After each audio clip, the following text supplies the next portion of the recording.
3. Hai guys, kami dari kelompok 5 yang beranggotakan saya sendiri ada Farah Pranisa, kemudian rekan saya ada Fitri Putri, dan saya Mutiara Radina, dan saya Faisal Fitri. Berikut adalah podcast perdana kami. Selamat menyaksikan. Halo semua, selamat datang di podcast Suara Muda Berkarya, yang dimana podcast ini menjadi tempat kita untuk membahas hal-hal penting, hal-hal yang relevan, tapi tetap asik untuk dibahas bersama saya Faisal Fitri dan saya Mutiara Radina. Hari ini adalah spesial banget karena hari ini hari dimana kita berdua sebagai host baru.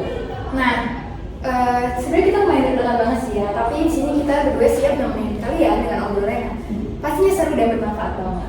Betul banget, apalagi di podcast perdana kita tuh akan bahas hal yang relevan banget di kehidupan anak muda zaman sekarang, yang dimana tentang bagaimana cara kita agar tidak menggantungkan kebahagiaan diri kita ke orang lain. Ya betul banget, karena jujur banyak banget dari kita yang kalau diperhatiin pasangan, disupport teman, terus juga dikasih validasi, bahkan sampai sekadar chatnya dibales, itu tuh udah ngerasa kita itu ngerasa senang. Padahal kalau kebahagiaan itu dari luar diri kita, ya itu cocok banget gitu. Makanya kita pengen banget bahas topik ini agar kita tuh tahu sebenarnya apa sih yang nyebabin kita tuh bergantung sama orang lain, apa dampaknya, dan bagaimana cara kita tuh bisa memperkuat kebahagiaan dari diri sendiri. Nah, dan biar bahasannya makin matang, kita udah nyiapin 2 narasumber yang memang ahli dalam bidang kesehatan mental dan dinamika hubungan anak zaman sekarang. Nah, lanjut aja nih, kita sambut 2 narasumber kita yang keren banget ya, yang dimana ada Kak Farah dan Kak Kamila. Hai.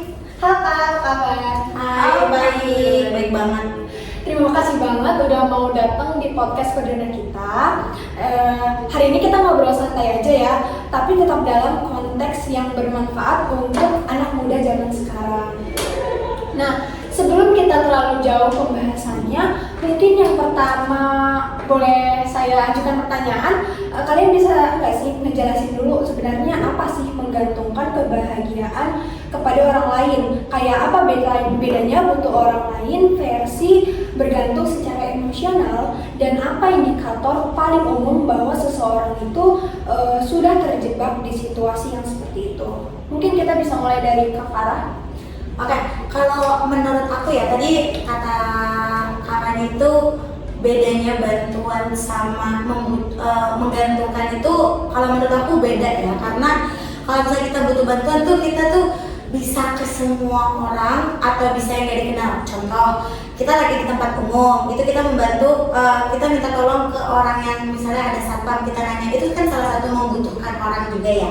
Nah, kalau menggantungkan versi aku atau yang aku tahu, menggantungkan itu ke seseorang itu kayak contohnya kita itu bisa mengikuti mood atau perasaan dari orang tersebut. Kayak misalnya kalau orang yang kita gantungin kebahagiaan ini dia tuh lagi moodnya lagi bagus, kita ikutan bagus. Terus juga kalau misalnya moodnya jelek, itu juga bisa buat kita jelek. Nah, kalau misalnya buat indikator, itu tuh contoh paling relevannya menurut aku tuh kayak kita jadi bergantungan perasaan kita sama dia. Jadi kalau misalnya kita nggak bisa kenalin diri kita sendiri gitu loh, jadi kita harus ngikutin kemauan atau berpatokan sama moodnya seorang itu. Menurut aku sih gitu.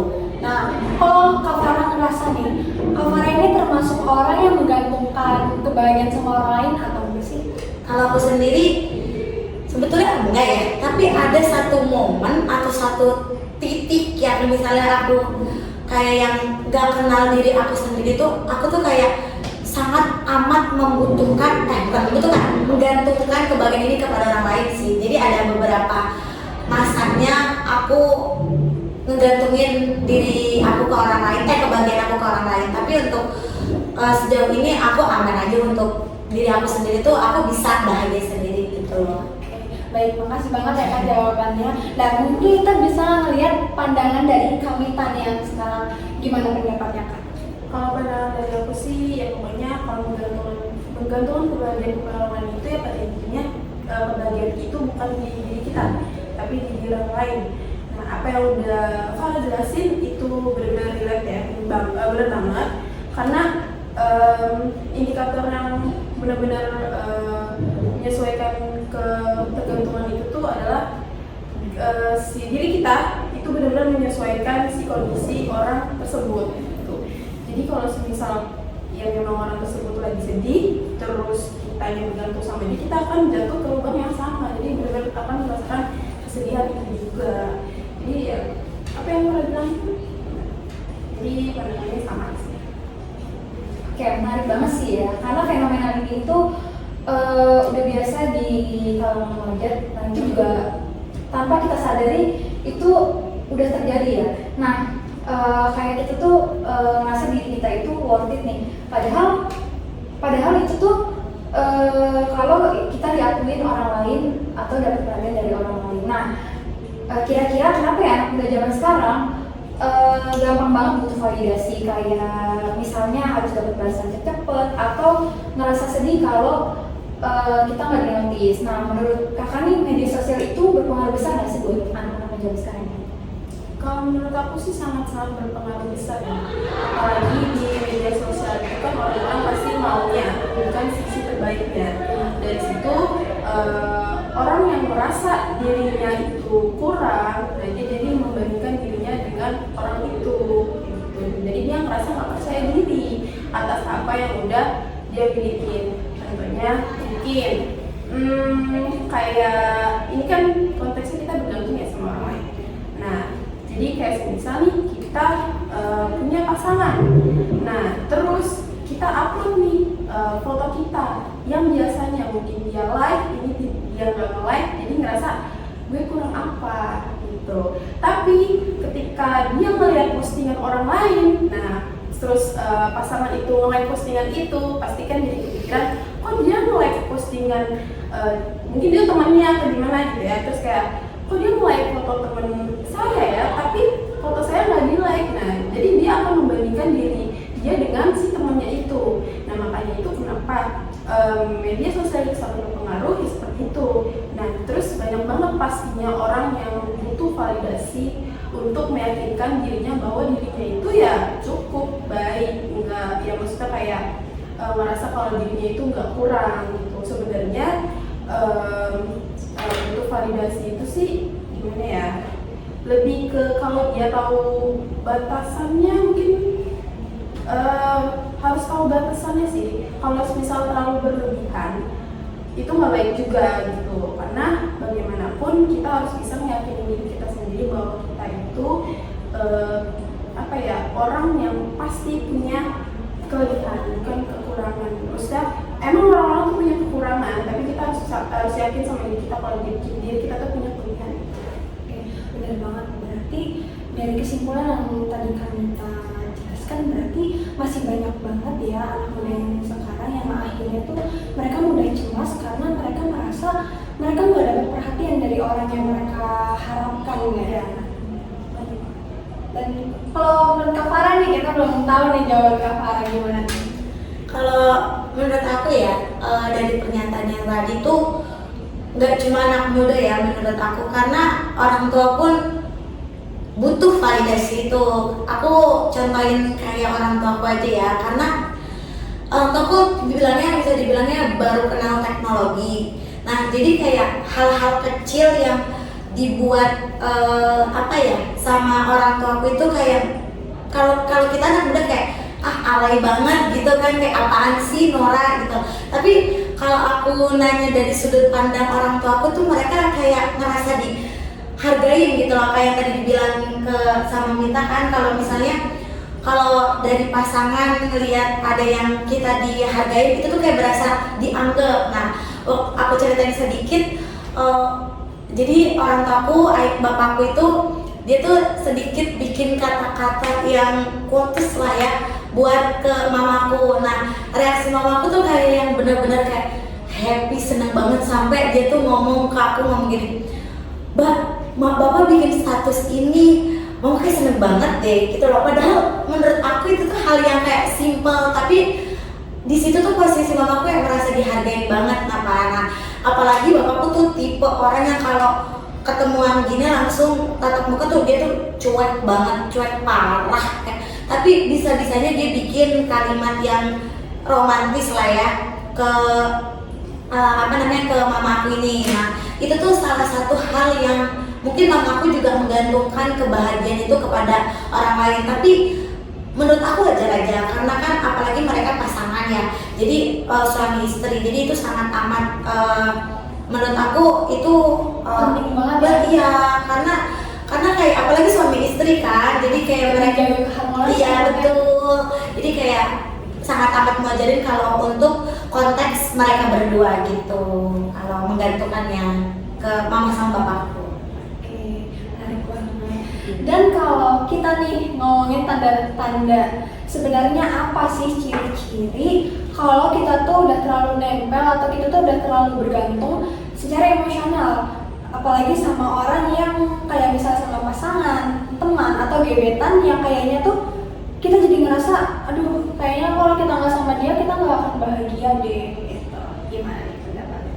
Aku ya, kalau aku orang yang bukan tanda-tanda sih, udah kecil banget gitu loh. Jadi mereka tuh kayak yang gimana ya, mereka nggak kenal diri mereka, jadi harus ngikutin apa yang tadi aku bilang gitu loh. Dia tuh bener-bener ngikutin mood si orang itu. Jadi mereka nggak tahu diri mereka tuh sebenarnya tuh gimana. Jadi dia tuh tahu perasaan orang, tapi dia nggak tahu perasaan diri dia tuh gimana. Jadi kayak yang lebih ke egois ke diri sendiri. Jadi kalau misalnya menurut aku tanda kecilnya tanda ya itu tuh kayak yang kecilnya lihatnya itu kalau misalnya dia tuh nggak bisa ngeluarin pendapat dia. Jadi dia apa yang si orang gantungan itu, misalnya aku menggantungkan ke teman aku yang A.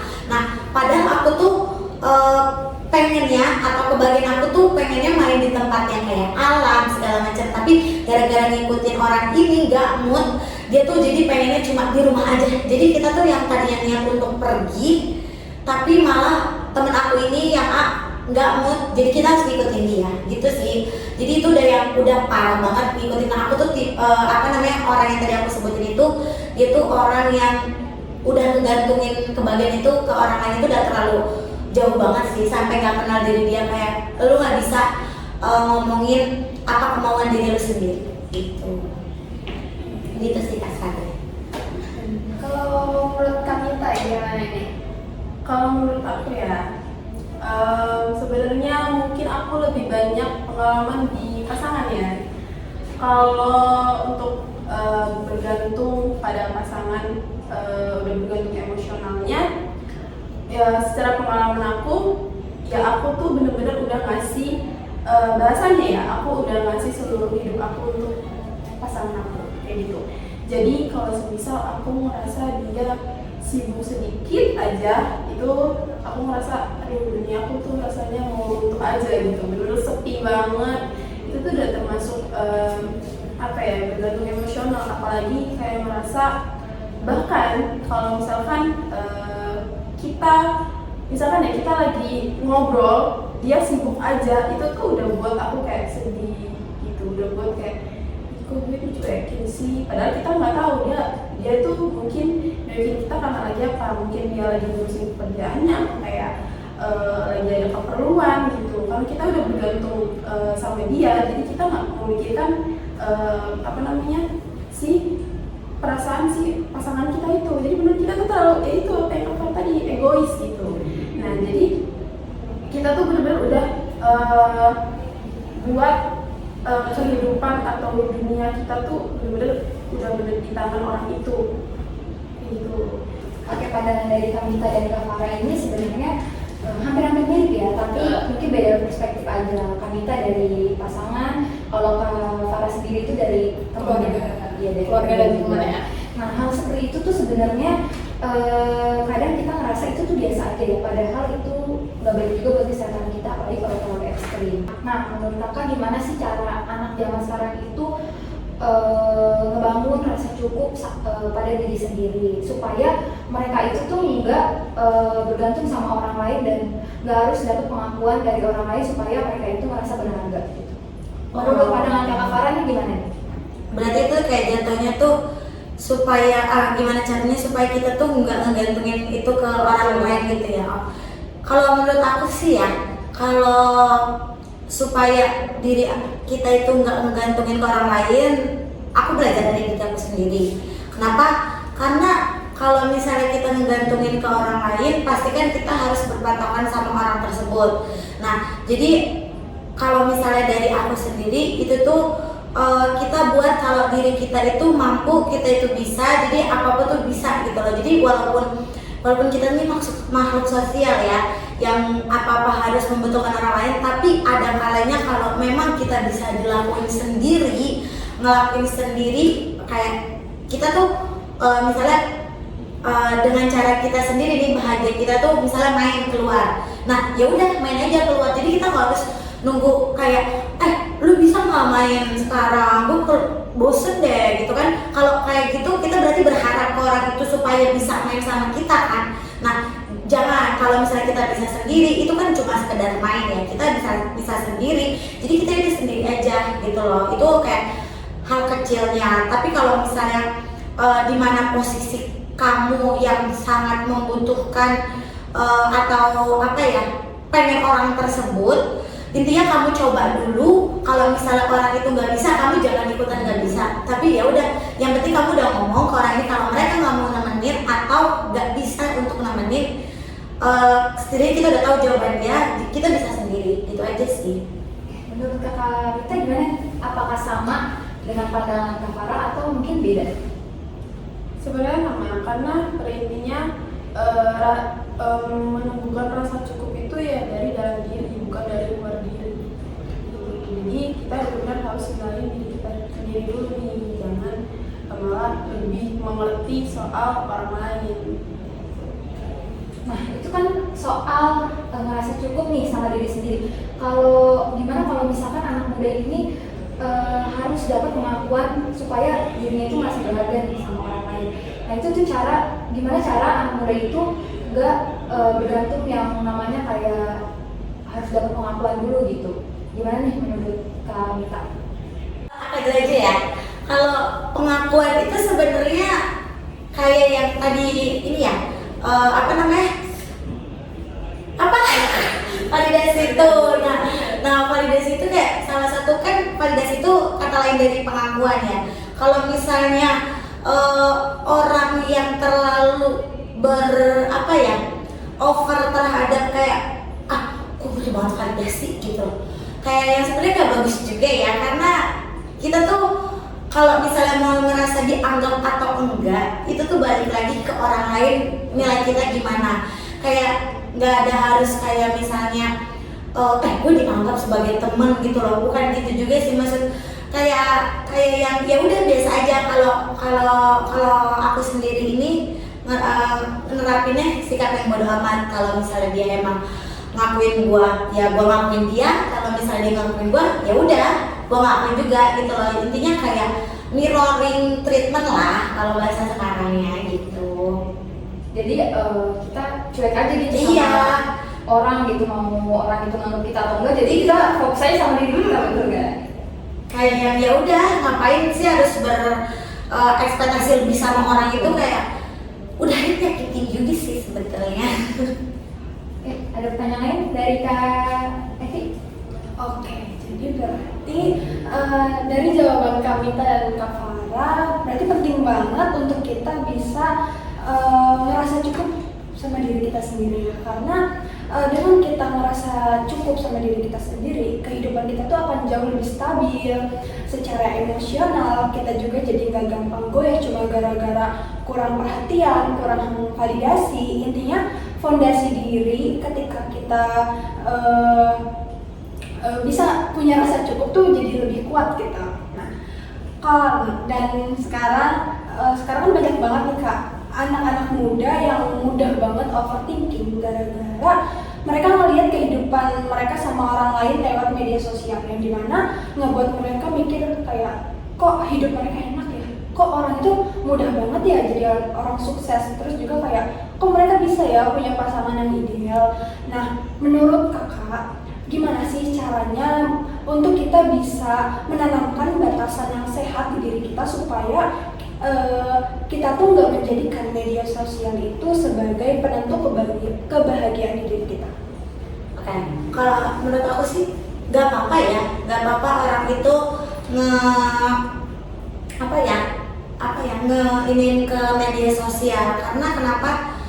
Tapi diambilnya dari positifnya. Kenapa? Soalnya dengan kita mempunyai atau melihat media sosial dengan orang lain, misalnya kehidupan yang lebih enak dibanding kita, itu bisa jadi pembelajaran buat kita. Tapi dengan tanda kutip dia itu berpikir yang positif, jangan yang kayak ngerasa tersaingin. Kan ada beberapa orang yang kalau misalnya dia main ke tempat A, gue harus ke tempat A juga nih biar nggak kalah. Itu kayak ini ya, orang yang nggak mau kalah gitu loh. Tapi kalau misalnya kita ubah sudut pandang atau sudut pikir kita tuh jadi kayak, oh mereka main ke sono gitu, kita coba ke sono. Tapi kita lihat apa yang ada di situ tuh, intinya kita cari bagian yang positif dari hal itu. Jadi nggak melulu tentang kita tuh ngerasa tersaingi.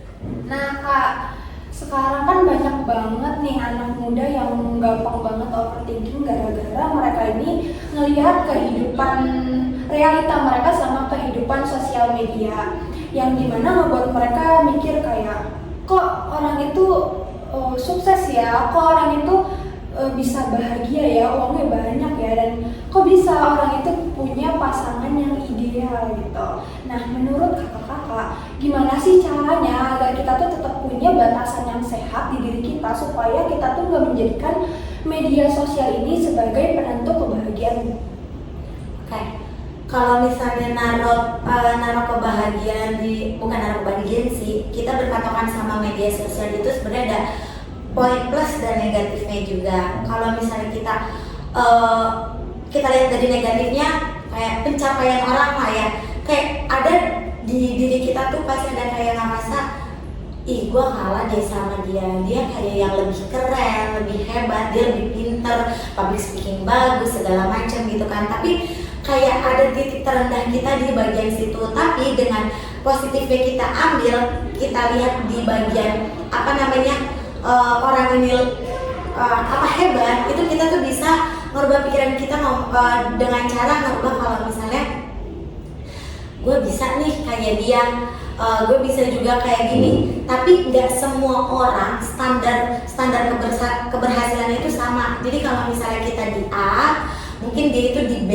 gitu kan. Terus juga mungkin kalau kita dari sudut pandang yang pemikiran yang benar-benar orang yang normal, yang maksudnya bisa nganalisis kalau misalnya orang itu bisa sampai pencapaian itu, jalannya berarti nggak mulus nih, ada jalan apa aja. Nah, kita juga mikirnya kayak gitu, mungkin jalan kita itu harus berkelok sedikit, harus belok dikit gitu loh. Intinya boleh berpatokan dari media sosial, tapi jangan ngambil dari sisi negatifnya aja. Jadi kita bisa buat jadi pembelajaran kita.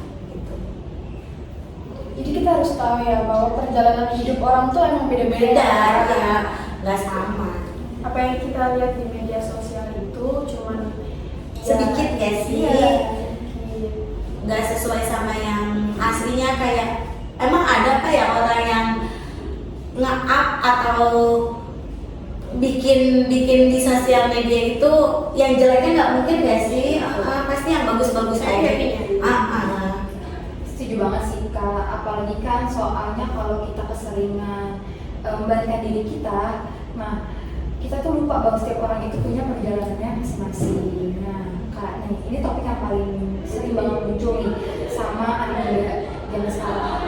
Kayak yang ngomong, aku bahagia kalau kamu bahagia, terus juga kamu itu sumber kebahagiaan diriku. Nah itu romantis sih, tapi apakah itu konsep yang sehat? Gimana? kalau terlalu berlebihan itu termasuk nggak sehat ya, karena bagaimanapun sama aja kita kehilangan diri kita sendiri. Karena kalau misal kita merasa kita udah benar-benar bergantung sama dia, yang udah tadi kita jelaskan juga, ya kita akan masuk ke lubang yang sama apa yang dia rasakan gitu.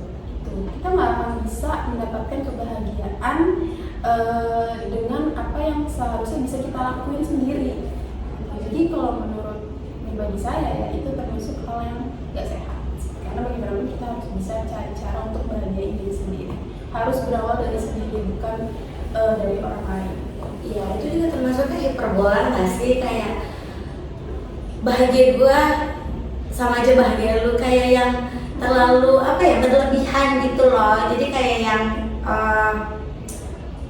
nggak banget gitu loh. Intinya kayak ya udah, sebenarnya bukan bahagia kita, bahagia gue tuh bahagia lu juga bukan, tapi lebih kayak kita bisa ngejalanin bahagia ini berdua gitu loh. Saling mendukung. Kita bangun kebahagiaan itu, jangan itu sama aja kayak ngandelin gak sih? Itu kan juga kayak orangnya juga terbebani, kasihan juga. Oke, berarti bisa kita simpulin kadang-kadang hal yang terlihat romantis itu ternyata sebenarnya nggak selalu realistis ya. Justru malah mungkin bisa jadi sebuah tekanan buat keduanya, apalagi kalau kesannya menuntut orang lain untuk bertanggung jawab atas kebahagiaan diri kita. Jadi romantis iya, tapi berubah jadi beban juga. Iya. Nah, tapi nih Kak, ada salah satu hal yang pengen banget aku tanya, yaitu kadang kan pola ketergantungan itu bisa muncul karena seseorang itu pernah merasakan kehilangan, pernah merasakan disakiti, ditinggalkan. Nah, sehingga mereka tuh merasa butuh diyakinkan agar mereka tuh punya rasa aman. Nah, yang jadi pertanyaannya adalah bagaimana cara memutus pola seperti itu supaya trauma dari masa lalu itu nggak terbawa di hubungan yang baru atau ke orang lain. Pada intinya ya, kalau emang kita punya trauma di masa lalu yang pernah disakitin itu, kita harus bisa sembuhin itu dulu, nikmatin proses penyembuhannya. Benar-benar kita harus nikmatin proses karena kan kita pasti tuh bakalan terus-menerus ngerasain sakitnya ya. Kalau kita nggak benar-benar nggak full sembuh, nggak benar-benar udah sembuh nih, terus kita maksain untuk jalanin hubungan sama yang lain. Nah, terus orang lain itu ngulangin kesalahan yang sama, kita akan jadi sedih lagi. Jadi benar-benar kita harus sembuhin diri kita dulu, nikmatin prosesnya. Kalau aku tuh sebelum aku jadi orang, karena aku termasuk orang yang bukan orang yang ngegantungin kebahagiaan aku ke orang lain ya. Jadi sebelum adanya pemikiran ini, dulu tuh aku ngandelin orang itu, kayak aku punya dulu pasangan aku tuh bener-bener apa-apa sama dia, kayak yang bahasa separuh jiwa gue tuh di dia gitu loh. Tapi semenjak ada omongan yang nyakitin dari dia, jadinya kayak itu buat diri aku tuh kayak yang ngerasa, aduh kalau kayak gini mulu yang ada gue nggak dihargain deh nantinya, kalau mikir gitu kan. Nah akhirnya aku tuh kayak mikir buat kemarin diomongin katanya jangan apa-apa ngandelin gua mulu lu gitu kan, kalau kata pasangan aku. Nah dengan adanya omongan itu tuh kayak bikin hati aku tergerak buat kayak bener juga nih, kalau misalnya jadi omongan orang itu bukan jadi trauma aku, tapi malah jadi pembelajaran buat aku. Karena kenapa? Dengan dia ngomong seperti itu, aku jadi nggak bergantungan sama orang lain, atau nggak ngegantungin kebahagiaan ke orang lain. Jadi dengan omongan dia, aku bisa yang jadi sekarang, terus juga aku bisa jadi yang diri aku sebenarnya. Jadi bener-bener aku tuh nggak nganggap sisi yang udah itu bukan yang kejadian trauma, tapi malah aku ambil jadi kayak buat pembelajaran aku. Iya gitu. Oke, kalau boleh kasih tips praktisnya nih Kak, apa 3 langkah sederhana yang bisa dilakukan anak muda mulai hari ini supaya kebahagiaannya itu lebih stabil dan gak bergantung sama orang lain? Oke, aku ya. Kalau aku sih simpelnya gini, 3 tips. Kalau misalnya aku yang pertama, kenalin diri kamu dulu sendiri. Terus abis itu kayak maksudnya kenalin diri kamu tuh gimana. Jadi kamu tuh orang yang ngandelin atau enggak gitu loh.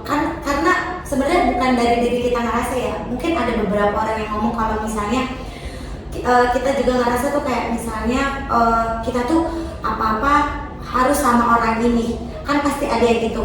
Nah menurut aku itu harus self checklist, karena kita tahu bagaimana diri kita sendiri, perasaan kita gimana atau apanya itu pasti diri kita kan. Nah itu pertama, tipsnya kenalin diri kalian dulu. Terus yang kedua itu kalian itu merubah pola pikir yang tadinya harus apa-apa sama orang ini, harus apa-apa sama dia, harus apa-apa sama ngelakuin yang bersama-sama orang ini, ubah jadi gua bisa sendiri, ya gitu aja. Terus yang terakhir itu sebenarnya nggak 3 sih, 2 juga udah cukup ya, karena kayak yang 2 ini aja udah menggambarkan semuanya gitu loh. Menurut aku 2 aja. Kalau Kanita sendiri gimana? Kalau dari aku, ya kita harus benar, ya pertama harus kenal sama diri sendiri. Kita harus bisa menerima kekurangan kita juga harus bisa membuktikan kalau kita juga punya kelebihan kepada orang lain gitu. Nah dari hal itu kita bisa jadi merasa percaya diri gitu. Jadi kita bisa yakin sama diri kita sendiri kalau kita mampu untuk membuat kebahagiaan sendiri tanpa harus naruh kebahagiaan itu kepada orang lain. Nah terus kalau yang kedua itu lebih ke mungkin membatasi untuk kita bermain media sosial berlebihan, karena bagaimanapun kita kan tadi udah seperti bahas ya, karena pengaruh medsos itu kan besar banget. Nah jadi bagaimanapun kita harus bisa membatasi itu. Contohnya mungkin kita harus memfilter akun-akun yang buat kita tuh jadi overthinking. Kita harus unfollowing deh jauh-jauh dari orang. Cut off ya kak? Iya, cut off itu penting ya, cut off. Kita harus bisa nih jauhin orang-orang yang buat pandangan kita tuh jadi kemana-mana gitu. Terus apa ya namanya? Kita harus kayak follow akun yang ngebantu kita untuk bisa lebih jernih gitu pikirannya. Contohnya, ya maksudnya nggak ngerasa yang bisa membantu kita untuk kita tuh bisa untuk nyari kebahagiaan sendiri, tapi kita juga nggak merasa sendiri gitu. Cari akun-akun yang bisa bikin kita tuh jadi lebih semangat, atau mungkin kita cari akun-akun yang bisa buat kita tuh mendapatkan ilmu-ilmu baru gitu. Mungkin itu ya kalau dari jawaban Kak Farah dan Kak Kanita benar-benar keren ya. Jadi sekarang kita bisa benar-benar ngebuka mata, kayak kita jadi tahu banyak hal, kita jadi sadar ternyata kebahagiaan ini bukan soal siapa yang hadir atau siapa yang tidak hadir di hidup kita, tetapi lebih ke bagaimana cara kita bisa membangun hubungan yang sehat dengan diri kita sendiri. Nah, betul banget nih. Terima kasih banyak juga ya untuk Kak Farah dan Kanita yang udah berbagi ilmu dan perspektif yang sangat berharga. Dan untuk teman-teman pendengar, ingat ya, kalian berharga bukan karena seseorang memilih kalian, tapi karena kalian sendirilah yang punya nilai yang tidak tergantikan. Nah, jangan lupa juga nih, belajar itu bagian dari proses, bukan perlombaan. Mulai dari langkah kecil itu juga nggak apa-apa. Terima kasih sudah mendengarkan episode perdana kita. Semoga apa yang kita bahas bisa menjadi bahan refleksi dan pembelajaran untuk teman-teman sekalian. Sampai jumpa kembali di Suara Muda Berkarya. Tetap jaga diri dan tetap jaga hati, dan tetap temukan bahagia versi kalian. Saya Cut Mutia. Saya Kaisa Fitri. Sampai jumpa. Sekian dari kelompok kami, ambil sisi positifnya, buang sisi negatifnya. Ingat, kebahagiaan